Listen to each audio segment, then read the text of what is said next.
Yeah, if you're good at anagrams, perhaps it has, but Yeah, the mimosa. I'm not an idiot. I'm not sure. I'm terrible at anagrams. Well, I think it's an anagram, it's a code, right? So, especially with your partnership with Studio Underdog, is that you understand the importance of partnerships in this modern climate, and you have a partnership with Little Treasury that has been running for several years now. I think, how many is it? 3 years? 4 years? Just about 1 year. No. Yes. You feel like part of the furniture. You've been here as much as I have. I know, right? Yeah. Well, they're very welcoming people. Hi and hello, watch fans, and welcome back to the Time Out Watch Fair 2025 here at Little Treasury Jewelers in Maryland. I'm joined by Harvey Butler of Fears. Now, I'm going to get Harvey to tell us exactly what his job title is, please. Account executive, and brackets, Fears Authorized Stockist. He has brackets in his job title, so that means he's obviously very important. Harvey, you're flying solo this year, which is unusual. Normally, the whole Fears team is descending en masse on Gambrills every year. So, how are you finding it being on your own? It's exciting. I won't lie. A bit nervous coming in by myself, but fun. This is not my first time visiting Steve and Little Treasury by myself. Attended earlier on in the year for another watch show, so familiar with everyone, and pretty much just incredibly excited to be here. Good. And what's the response been like to Fears this time? Strong. Yeah, we've got last month we released a triage of new product, a new watch family, new watch models in each of the families. So really, that's the first time that these have been, in hand in America. So really excited to get those on people's wrists, and I think the reception's been strong. Next week, you are releasing another collaboration with Studio Underdog. We are, yeah. Now, there's part of it's been announced, part of it has not yet really been revealed, right? Is that correct? Yeah, if you're good at anagrams, perhaps it has, but yeah, the mimosa. I'm not an idiot. I'm not sure. I'm terrible at anagrams. Well, I think it's an anagram, it's a code, right? So anyone that hasn't seen this can go online to Fear's website and you will see the Manhattan, which is being released during watch time. It is now, isn't it? You're going to be at watch time. Well, it'll be released at Wind Up. At Wind Up. It's a Studio Underdog release. Oh, it's Studio Underdog primarily. Okay, right. So that's how you're doing it. So you're actually straddling the two events now, Fears and Studio Underdog. So one at one and one at the other. Yeah. Oh, very interesting. Incredible. But we will be independently at each show. So Studio Underdog's presence will be firmly at Wind Up. Yep. Ours will be watch time. Okay, so if people want to see the Studio Underdog Fears collaboration, go to Wind Up, that's the Manhattan, and then there's a third one coming out in the cocktail series to join the Manhattan and the Gimlet. It hasn't been revealed yet fully, yes, but there's been teasers. Yes. Okay, but we're not going to talk about that because that's next week, and this week is what's important. But what it does show, especially with your partnership with Studio Underdog, is that you understand the importance of partnerships in this modern climate, and you have a partnership with Little Treasury that has been running for several years now. I think, how many is it? 3 years? 4 years? Just about 1 year. No. Yes. You feel like part of the furniture. You've been here as much as I have. I know, right? Yeah. Well, they're very welcoming people. I think the brand's done really well with the people of, Maryland. So we've been received well. But yeah, just about a year. Wow. Well, that's shocked me because, like I say, it feels like you've been part of this family for a long, long time because you are so much a part of it now. A visible part of it, an active part of it. The team is always present and always very generous with their time, showing us new watches and also plying us with beers, as is the Fears way in the evenings. So talk to me about that year-long relationship you've had with Little Treasury and like your visits here, the reception to the watches, and anything else that might have happened that's of interest. Yeah, I think the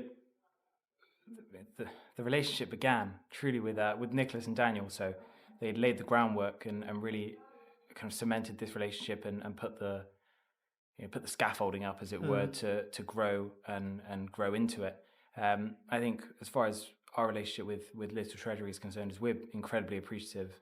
Of course, we're a small brand in the grand scheme of things, producing around 1,000 watches a year, and Steve's working with brands that mammoth us and are gigantic. So there is an essential trust between parties of we have to trust that the team will represent Fears in another country effectively and to a standard that we are happy with, and Steve has to trust that we are going to make good watches that will sell well, because it goes both ways. So I think that trust has always been there, and it continues to go, and we're incredibly happy with how that relationship has started and continues to develop. You must see a huge potential for a brand like Fears, especially with its quintessential Britishness.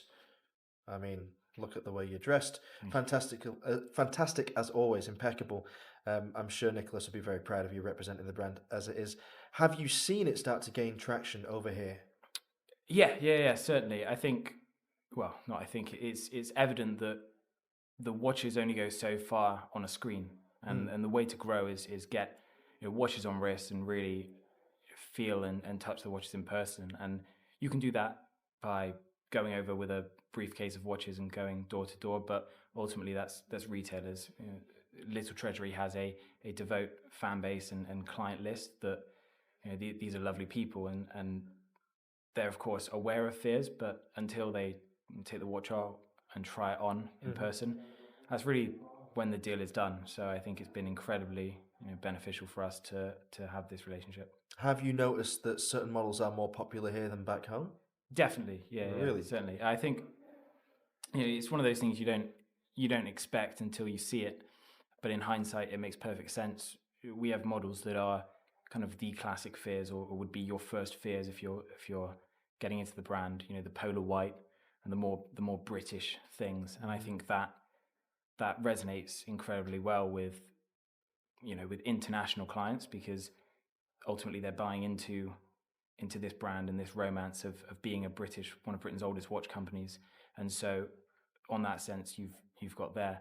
And in a way, it's almost several years behind our collectors in the UK, where we've been for so long, and we've got our established client base. We're seeing trends from in the early 2020s in the UK to now in the US a few years down the line. So it's what you're saying is like the purchasing behaviors are different now in 2025, but it looks similar to the early phases of the of course. When people get into the brand, they're starting with the 38s, and then they go out there.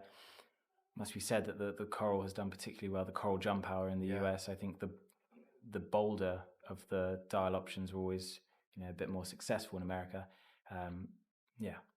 Do you plan on creating new products with the American market in mind specifically? Because it is true that the American market is much more mature in many ways when it comes to taking leaps on unknown brands and more creative expressions of watchmaking. I've seen with the brands I represent, for example, especially with Archanaut, a huge number of our pieces go to the US because they're just comfortable with taking a flyer on something new and interesting. So will that affect your product development, or are you very locked in on like a pathway for Fears to control that brand narrative for many years to come?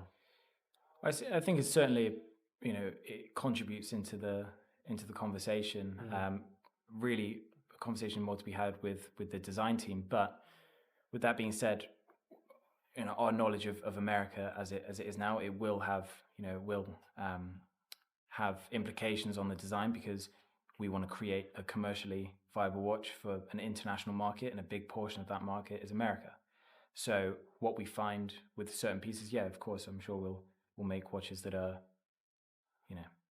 tailored. We deem to be tailored, deemed to be viable for the audience. Well, bad news for the American public, because that means they'll be seeing a lot more of you over here should the brand grow as we hope it will, with the help of Steve and with the help of the new network. Yeah. Thanks for joining us, Harvey. It's a pleasure to see you as always. I'm sure that we will continue to celebrate watchmaking into the wee hours as we normally do. Join us again soon for more interviews from Gambrills, Maryland, Time Out Event 2025.